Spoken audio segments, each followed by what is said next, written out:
Welcome to McDougall. If you're uptight about sensitive subjects, you better hide under the pillow for this show. Hello, I'm Wayne Judd. And now, if you've got a chicken in the oven, he's got a bone to pick with you, Dr. John.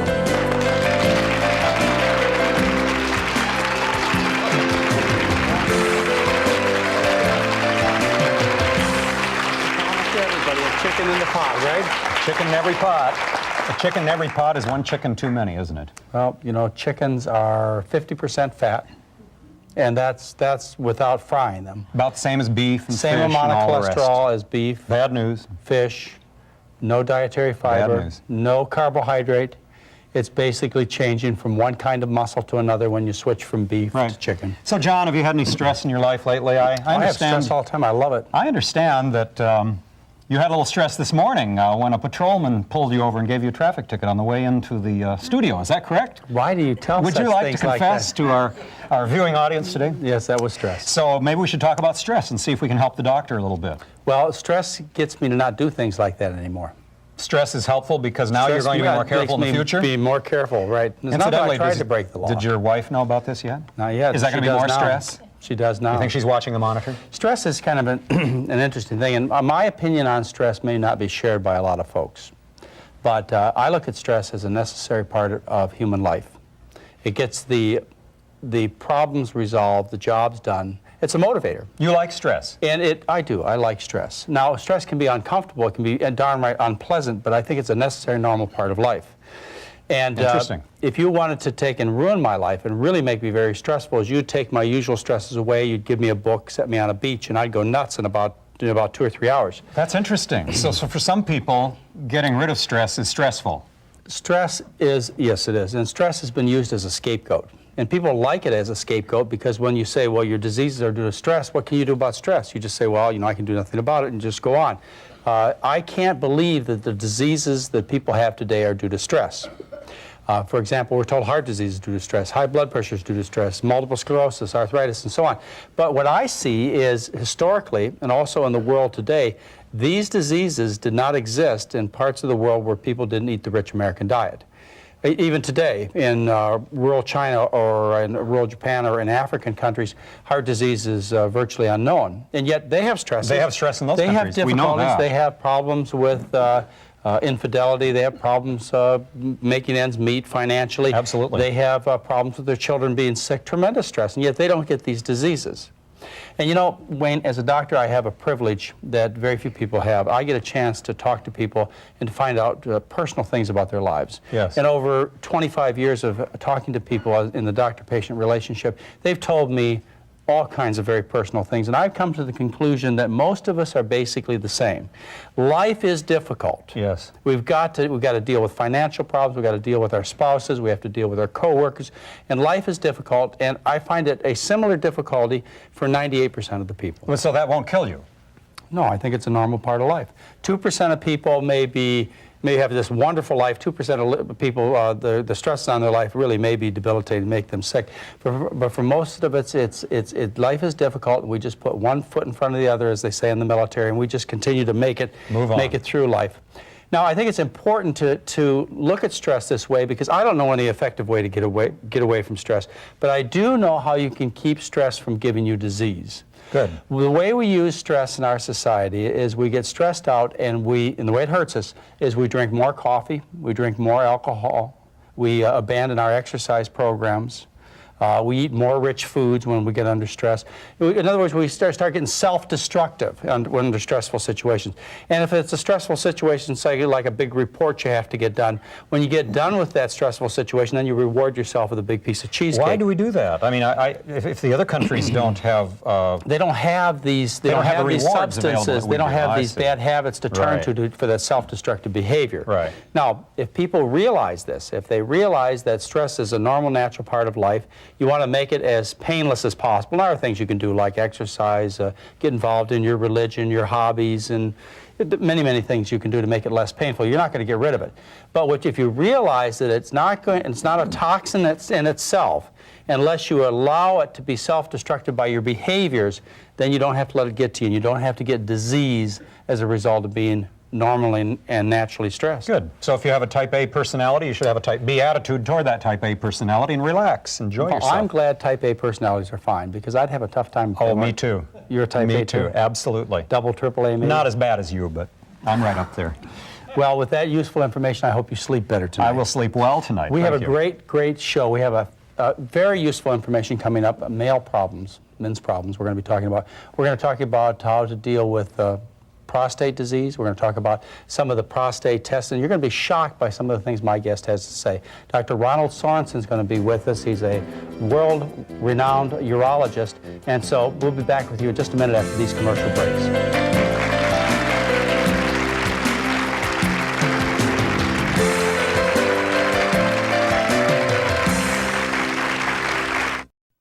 We learned English. Your kids can too. Just watch Hello Channel. I remember a time when I wasn't being very nice to one of the girls at school. I didn't think it was a big deal. But in one sentence, my mom helped me understand. She said, "Mija, you need to treat others the way you want to be treated." I thought about that a lot. I still do. Life's most important lessons are best learned in the home. A message from the Church of Jesus Christ of Latter-day Saints.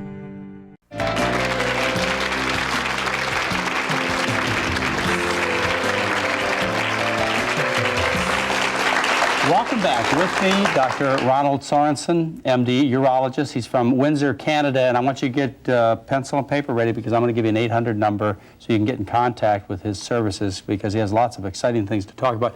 Do you think this tie is... I've been looking at that tie. Is that stress relieving or stress producing? This is an amazing tie you have there.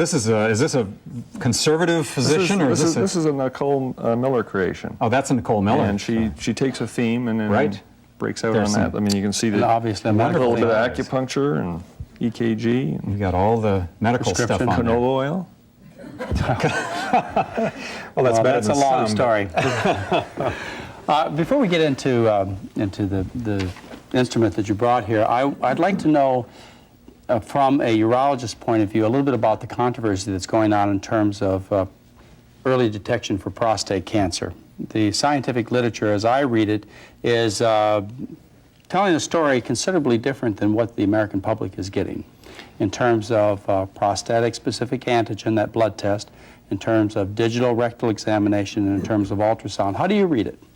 Well, I think that I think you've drawn obviously attention to it, but it's not so much a little controversy. There's a lot of controversy. A lot of controversy. And I don't think the final answer is in. There's no doubt about it that in higher risk groups, you know, we know that there are about 12.5% now of prostate cancer is familial. So that in high risk groups, those plus Black Afro-Americans, we do know that there is an increased risk of prostate cancer. Right, but will these tests that people are asked to get so often, will they reduce the chance of them dying, is the big question. Has that been shown? I'm not sure that it actually reduces the chance of them dying, but it in many cases will definitely improve the quality of life. How would it do that? A lot of problems that we see with without dealing with the local tumor itself at the level of the prostate, be it with radiotherapy or with surgery, when the tumor does escape hormonal control, if you know, obviously in those situations, usually you will ultimately begin treatment with hormones. Well, let me just, as long as I got you here, let me kind of put you on the spot again. There was an article in USA Today, May 17, 1994, that offered 3 options to treating prostate cancer. And what they said is you could have surgery, you could have radiation, or you could have watchful waiting. And the authors of this article in USA Today said the difference was whether or not you become incontinent or impotent, but the survival was the same between the 3. And watchful waiting is doing nothing. Is that an unfair thing for the USA Today to print? I think statistics, with statistics, you can always manipulate the figures. And? I mean, I can tell you about scenarios with patients who really have just terrible outcomes ultimately because of the local problem, the disease locally. Okay. They may end up living the same amount of time, but in those patients that you have dealt with the local tumor, many of them at least will have a better quality But of life from that complications are standpoint. common, which really brings They us are, into but- why I wanted you to come today. They are, But I but had to we- put you on the spot on those two things because the American public, I think, has much more faith in the medical business than the medical research really supports. Was that fair? I think it's a fair Now, statement. what I'm hearing, John, is you're saying the tests are unnecessary, and you're saying that they they're are, Dr. oversold. Sorensen? I think that they can be overdone. Oversold. There's no doubt about it. I mean, American I have patients, and I don't have to go into a whole lot of detail, who Right. come in with multiple, and every 3 months they're having another biopsy because the PSA is elevated. Right. And they're negative, they're negative, they're negative. Why are they having So the they, biopsies? well, at least I hope we got our viewing audience to start questioning these things, both the early detection techniques and the treatments. It's a story that we could go on for a couple of 2-hour shows.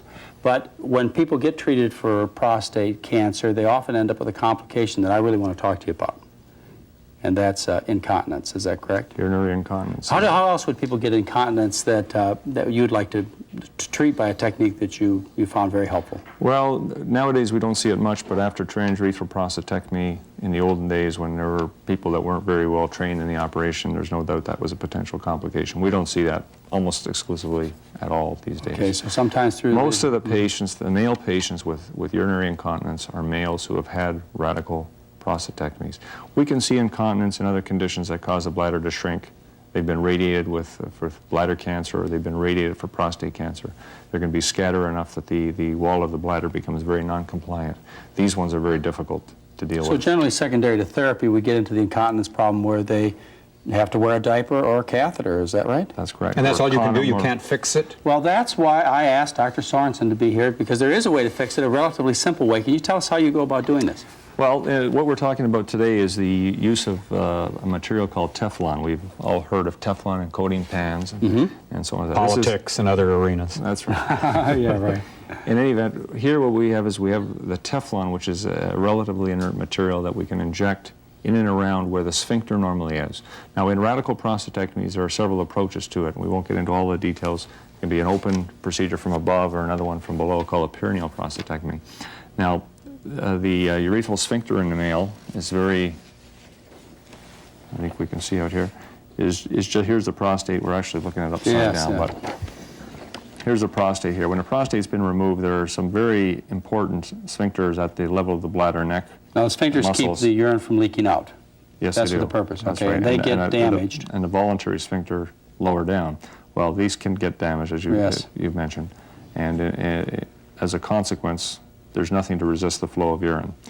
By using a cystoscope, which is just a telescope to introduce into the urethra, we see in the diagram, through the side port, we can advance a very long catheter. It's a high-pressure system. Right. Teflon is a very, very viscous paste. And through this catheter, using the injector device, again, which is very high pressure, we can put the material, place it just around the urethra at the level of that sphincter. And restore continence. And increase resistance. Okay. Call You it- do this in Windsor, Canada. Is it done in parts of the United States, the same procedure? At the present time, it's not. It's not, so There people were have there to, were some research, in fact, a fair number of cases that were done as part of a research have to wait for approval. study. Or let me give you an 800 number. It's 1-800-668-8868. That's 1-800-668-8868 for a simple, relatively, compared to other treatments, relatively inexpensive way to do it. I want to thank you very much. I like your conservative approach. And when we come back, we're going to cook. Would you like to join us for this cooking segment? Sure. Are you not in a rush to get back to go Windsor? for We'll be back after this commercial break.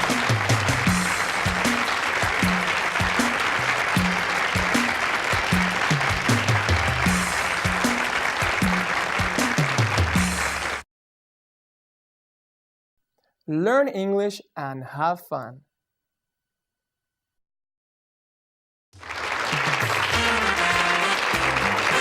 And welcome back. Joining us is Mary McDougall, the co-author of the McDougall books. Thank you very much for coming by the show. Well, I like to do this. It's You're fun to going cook. to demonstrate to Wayne and Ronald the way we eat. Dr. Sorensen, do you eat a vegetarian diet yet? Not yet. Not yet. I got the books. I saw him walk off with your books, John. This may be your first introduction to this kind. Well, the recipe you picked is going to be an easy one for him, isn't it? It is, because seitan is a wheat gluten product, and it tastes surprisingly like meat. And looks an awful lot like meat. It looks an awful lot like meat also. You could get fooled, to say the least. Seitan, tell them what seitan is. Seitan is wheat gluten, so it's the gluten part of the wheat, and it's all basically pretty much protein. And how do you get one of those seitans? Do you have to chase it down and actually, slaughter it? you can buy it already prepared, so you don't have to go to a lot of effort. You can also buy it in instant form in a box and make it up that way.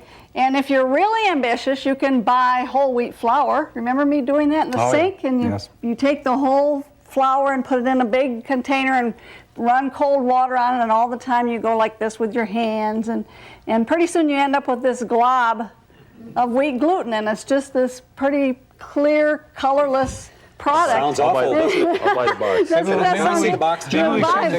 looks a little bit more like Beyond roast beef. Beyond roast beef, it's called. Yes. Ready to use. And it's an easy transition food for people. Now we're talking about something that's extremely low fat. Yes. And it is quite high in protein, but it's used as a garnish. And no cholesterol, high fiber, and so very healthy. That's what it looks like when we get it out of the bag. And that's what it looks like. Thought I'd give So you a how do look you go at about it. making this Well, dish? this dish is really quite easy, and the reason I picked this dish is because remember a couple of years ago when your mother was over? Yes, my mother. And I made pasta, and John's mother can tend to be a little Very fussy finicky. about what she eats. Yes. And I made this and the traditional pasta sauce, and she just fell in love with this. And finished eating it the next day and the day after that. And so I figured if she liked it, Right. then everybody would like Yeah, it. she has there are about 6 things she likes, and that's it. And this would be the 7th. Did you say what you're cooking in there? What you're Well, this is just water. Okay, because it Okay. looked like a lot of grease in there, John. No, just water. Are you kidding? You can Nervous. saute almost everything In water. Use water. It works just fine. And so you start out with onions and the way you do it, Mom? mushrooms, and Maybe now. then you put the seitan in, this is what it looks like when you start out. This is the kind that they made from a box mix. But that's not what That's this is. not the same thing. Doesn't look this the is same. you have to make it up yourself, but it'll taste almost exactly the same. Great. Let's go. And then,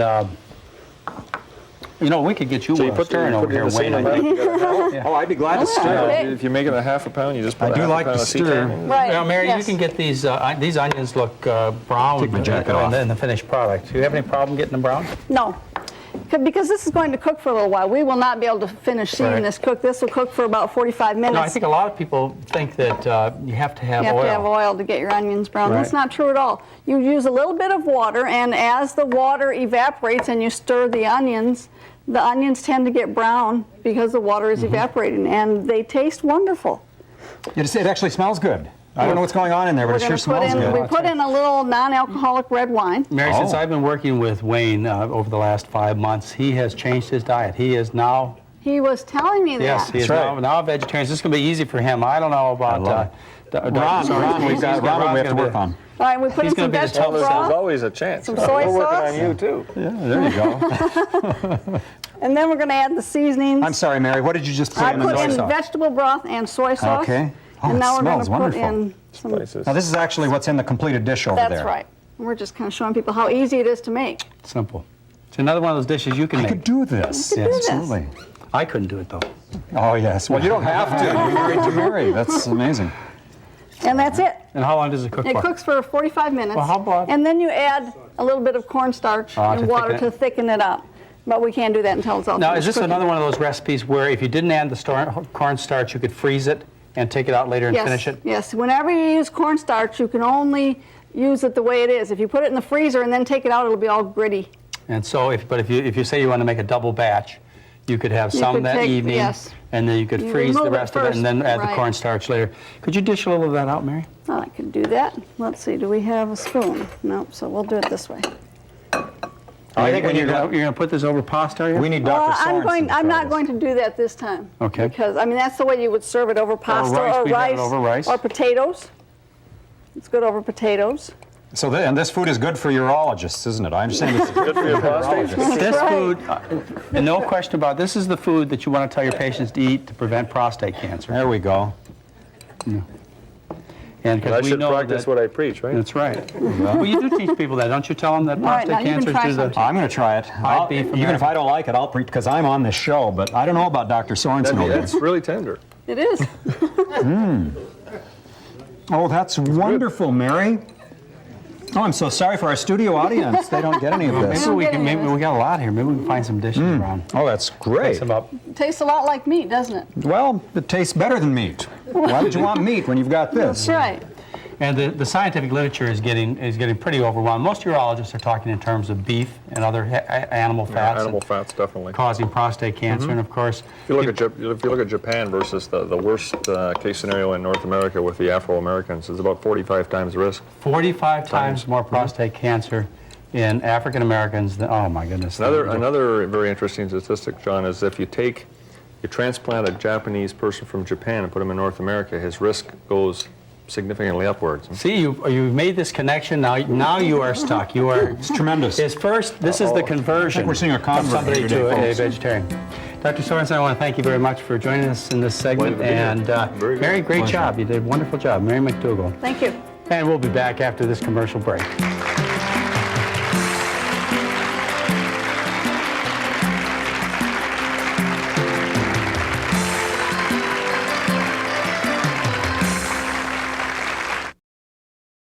Why should you watch Hello Channel? Because learning English should be inexpensive and learning English should be available to everyone. If you want a brighter future, join us and say hello. And welcome back. I think we're about to hear a conversion here. You say you've tried a few vegetarian meals? Yes, I've had the vegetarian lasagna and also the vegetarian chili. And? It's hard to tell the difference. Hard to tell the difference between Really what we is. were raised on, you know. And how about this one? How's this Excellent. fit? You can take this one back to Excellent. Windsor. Yep. I got the book. As I remember, the folks in the Midwest really need a lot of help in terms of changing their diet. What do you call this? That's right. We have recipe, to drink the Great Lakes water. We got to do something.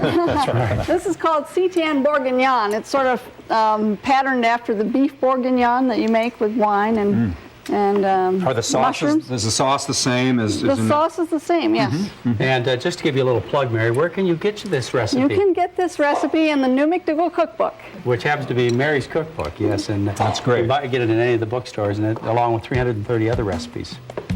And Mary, it's so fun to have you on the show and to get acquainted with you a little bit better. I mean, you do live with John, and you've endured that. now you can understand why my good side, right? Yes, I do. that's I'm right. pleased. He wondered if there was anything good in my life. No, that's not true. Anyway. Well, it's sure been great having you on, Dr. Sorensen, to tell us all of the different issues. Conservative therapy, that's the kind of doctors that I like to have. And Mary, it's great having you on because I like to share with other people all the wonderful eating that I do at home. This is the best way in the world there is to eat. Thank you both. You're a lucky And I want guy. to thank you very much for being with us, and we'll see you next time. Bye-bye.